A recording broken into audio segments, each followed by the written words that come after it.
Didn't know about these things, but they don't surprise me at all, and they're endemic to the system anyway. And what I find sort of extraordinary is that, you know, this man is at the top of a very particular iceberg, you know. And I don't think you can describe him as a sex addict. He's a predator. That's different.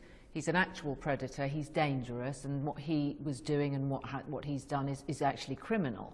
But what he's, as it were, the top of the ladder of is a system of harassment and belittling and bullying and interference, and what my mother would have referred to in the olden days as pestering. Is he pestering you?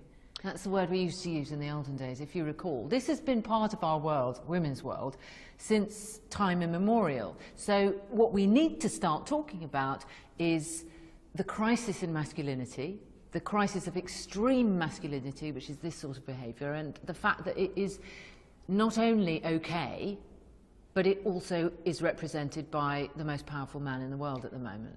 So when you describe him as being the tip of the iceberg, do you think there are others like that in your industry in Hollywood? Of course. Many? Many. To that degree? Maybe not to that degree. Do they have to all be as bad as him to make it count? You know, does it only count if you really have done it to loads and loads and loads of women, or does it count if you do it to one woman once? I think the latter. What happens if they just say no? Sometimes they don't get the part. Really? Mm-hmm.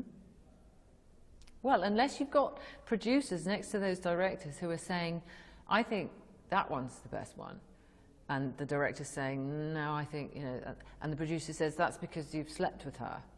You made her sleep with you. That's what's got to happen. People have to be called out on their behaviour. All the time. Yeah. That's all the time. Anytime you see it, say something.